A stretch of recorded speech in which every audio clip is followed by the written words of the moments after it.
দ্বাদশ শ্রেণীর সকল বিদ্যার্থীকে বিদ্যান অনলাইন ইউটিউব ক্লাসে স্বাগত জানাই। আজকের এই ভিডিওতে আমি আলোচনা করব জীবনানন্দ দাশের শিকার কবিতা। এই কবিতা থেকে তোমাদের 10টি ইম্পর্টেন্ট এমসিকিউ ও 20টি ইম্পর্টেন্ট এসিকিউ আলোচনা করছি। ভিডিওটি ভালো লাগলে অবশ্যই চ্যানেলটিকে সাবস্ক্রাইব করবে ও ভিডিওটি তোমাদের বন্ধুদের কাছে অবশ্যই শেয়ার করবে। তো চলো শুরু করা যাক। প্রথম এমসিকিউ প্রশ্ন দেখো, জীবনানন্দ দাশের প্রথম কাব্যগ্রন্থের নাম কি? 1 বনলতা সেন, 2 রূপসী বাংলা, 3 মহাপৃথিবী, ডি ঝরা পালক। তখন উত্তর হবে ডি ঝরা পালক। 2 দাগের প্রশ্ন, শিকার কবিতাটি শুরু হয়েছে কোন শব্দ দিয়ে? এ সকাল, বি ভোর, সি বিকাল, ডি সন্ধ্যা। তো উত্তর হবে এখানে ভোর, অপশান বি ভোর। 3 দাগের প্রশ্ন, শিকার কবিতায় ভোরবেলার আকাশের রঙকে কিসের সাথে তুলনা করা হয়েছে? অপশান এ ঘাস ফড়িংয়ের দেহের মতো, অপশান বি মোরগ ফুলের মতো, অপশান সি টিয়ার পালকের মতো, অপশান ডি মচকা ফুলের মতো। তো এখানে উত্তর হবে অপশান এ ঘাস ফড়িংয়ের দেহের মতো। 4 নম্বর দাগের প্রশ্ন, ঘাস ফড়িংয়ের গায়ের রং কেমন? হালকা নীল, গাঢ় নীল, অপশান সি কোমল, অপশান ডি ঘন নীল। এখানে উত্তর হবে অপশান সি কোমল নীল। 5 দাগের প্রশ্ন, টিয়ার পালকের মতো সবুজ কিসের রং? অপশান এ অশ্বত ও কলা গাছের, অপশান বি পেয়ারা ও অশ্বত গাছের, অপশান সি পেয়ারা ও নোনা গাছের, অপশান ডি আম জাম কাঁঠাল গাছের। উত্তর হবে এখানে অপশান সি পেয়ারা ও নোনা গাছের। এবার 6 দাগের প্রশ্ন, শিকার কবিতায় পাড়াগার বাসর ঘরের মেয়েটিকে কবি কিসের সাথে তুলনা করেছেন? অপশান এ সাহসিনী, অপশান বি গোদুলি মদির, অপশান সি তন্দ্রালসা, অপশান ডি চমকপ্রদ। এখানে উত্তর হবে অপশান বি গোদুলি মদির। 7 দাগের প্রশ্ন, আমার নীল মদের গ্লাসে রেখেছিল কি? অপশান এ মুক্তা, অপশান বি টিয়ার পালক, অপশান সি সবুজ সুগন্ধি, অপশান ডি সিগারেটের ধোঁয়া। এখানে উত্তর হবে অপশান এ মুক্তা। 8 দাগের প্রশ্ন, সারা রাত মাঠে আগুন জ্বেলেছে কেন? অপশান এ অন্ধকার দূর করার জন্য, অপশান বি হরিণের মাংস তৈরির জন্য, অপশান সি শরীরে উষ্ণ রাখার জন্য, অপশান ডি আত্মরক্ষা করার জন্য। এখানে উত্তর হবে অপশান সি শরীর উষ্ণ রাখার জন্য তারা আগুন জ্বেলেছিল।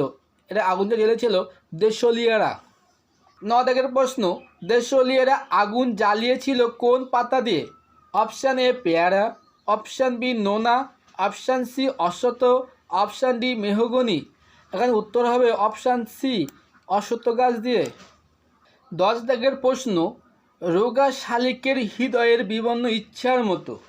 অপশান এ কবির হৃদয়ের রং, অপশান বি আকাশের রং, অপশান সি সূর্যের আলোর রং, অপশান ডি দেশলীয়দের জ্বালানো আগুনের রং। এখানে উত্তর হবে অপশান ডি দেশলীয়দের জ্বালানো আগুনের রং। ঠিক আছে, এবার আমি তোমাদের শিকার কবিতা থেকে সংক্ষিপ্ত প্রশ্ন উত্তর আলোচনা করছি। তোমরা দেখো এবং নিজেদের খাতায় উত্তরগুলো লিখে নাও। 1 দাগের প্রশ্ন, শিকার কবিতায় প্রদত্ত 2টি গাছের নাম লেখো। এখানে উত্তর লিখবে শিকার কবিতায় উল্লিখিত গাছগুলির অন্যতম হলো পেয়ারা ও নোনার গাছ। এবার 2 দাগের প্রশ্ন দেখো, চারিদিকে পেয়ারা ও নোনার গাছ, পেয়ারা ও নোনার গাছের রঙকে কবি কার সাথে তুলনা করেছেন? উত্তর লিখবে পেয়ারা ও নোনার গাছের রঙকে কবি টিয়া পাখির পালকের সবুজ রঙের সাথে তুলনা করেছেন। 3 দাগের প্রশ্ন, শিকার কবিতায় টিয়ার পালকের মতো সবুজ কি? উত্তর লিখবে কবি জীবনানন্দ দাশের শিকার কবিতায় ভোরবেলার চারিদিকের পেয়ারা ও নোনার গাছকে টিয়ার পালকের মতো সবুজ লেগেছে। 4 দাগের প্রশ্ন, একটি তারা এখনও আকাশে রয়েছে, কবি কোন তারার কথা বলেছেন? উত্তর লিখবে উদ্ধৃত অংশটি কবি জীবনানন্দ দাশের শিকার কবিতা থেকে নেওয়া হয়েছে। এখানে শুকতারার কথা কবি বলতে চেয়েছেন। 5 দাগের প্রশ্ন, একটি তারা এখনও আকাশে রয়েছে, এখনও বলতে কখন?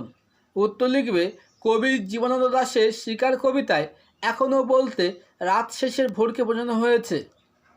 6 দাগের প্রশ্ন, একটি তারা এখনও আকাশে রয়েছে, তারাটিকে প্রাথমিকভাবে কার সঙ্গে তুলনা করা?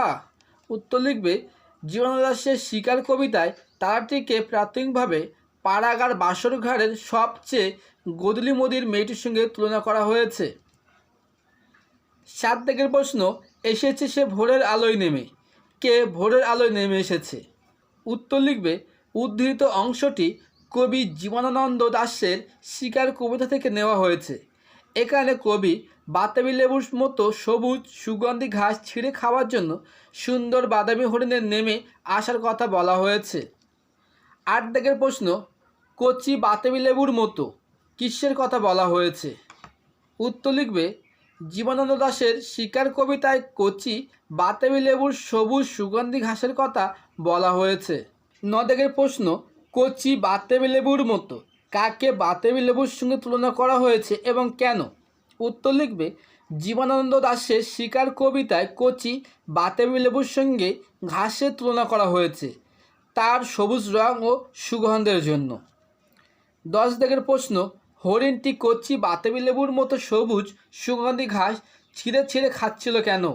উত্তর লিখবে চিতাবাঘিনীর হাত থেকে রক্ষা পেতে সারা রাত ঘুরে ঘুরে ক্লান্ত ও ক্ষুধার্ত হয়ে পড়ায় হরিণটি ভোরে সবুজ সুগন্ধি ঘাস ছিঁড়ে ছিঁড়ে খাচ্ছিল। 11 দাগের প্রশ্ন, শিকার কবিতাটি কোন কাব্যগ্রন্থের অন্তর্গত? উত্তর লিখবে জীবনানন্দ দাশের শিকার কবিতাটি বনলতা সেন কাব্যগ্রন্থের অন্তর্গত। 12 দাগের প্রশ্ন, শিকার কবিতায় হরিণটি তার ক্লান্তি কাটানোর জন্য কী করেছিল? উত্তর লিখবে শিকার কবিতায় হরিণটি তার ক্লান্তি কাটানোর জন্য নদীর কনকনে ঠান্ডা জলে গা ডুবিয়েছিল। 13 দাগের প্রশ্ন, নদীর তীক্ষ্ণ শীতল ঢেউয়ে কী ঘটল? উত্তর লিখবে কবি জীবনানন্দ দাশের শিকার কবিতায় নদীর তীক্ষ্ণ শীতল ঢেউয়ে হরিণটি নেমেছিল তার সারা রাত জেগে থাকা ক্লান্তি দূর করে শরীরকে আবেশ দেওয়ার জন্য। 14 দাগের প্রশ্ন, একটা অদ্ভুত শব্দ, কখন এই অদ্ভুত শব্দ হয়? উত্তর লিখবে জীবনানন্দ দাশের শিকার কবিতায় অদ্ভুত শব্দটি হয় ভোরবেলায়। 15 দাগের প্রশ্ন, একটা অদ্ভুত শব্দ এর কোন প্রতিক্রিয়া দেখা যায়? উত্তর লিখবে জীবনানন্দ দাশের শিকার কবিতায় শব্দটি হওয়ার পর দেখা গেল নদীর জল মচকা ফুলের পাপড়ির মতো লাল হয়ে উঠেছে। 16 দাগের প্রশ্ন, নদীর জল মচকা ফুলের পাপড়ির মতো লাল কেন? উত্তর লিখবে জীবনানন্দ দাশের শিকার কবিতায় ভোরবেলা শিকারির গুলিতে বিদ্ধ হরিণের রক্ত নদীর জল মচকা ফুলের পাপড়ির মতো লাল হয়ে উঠেছে। মচকা ফুল মানে কি? মোচা, অর্থাৎ কলা গাছের মোচা।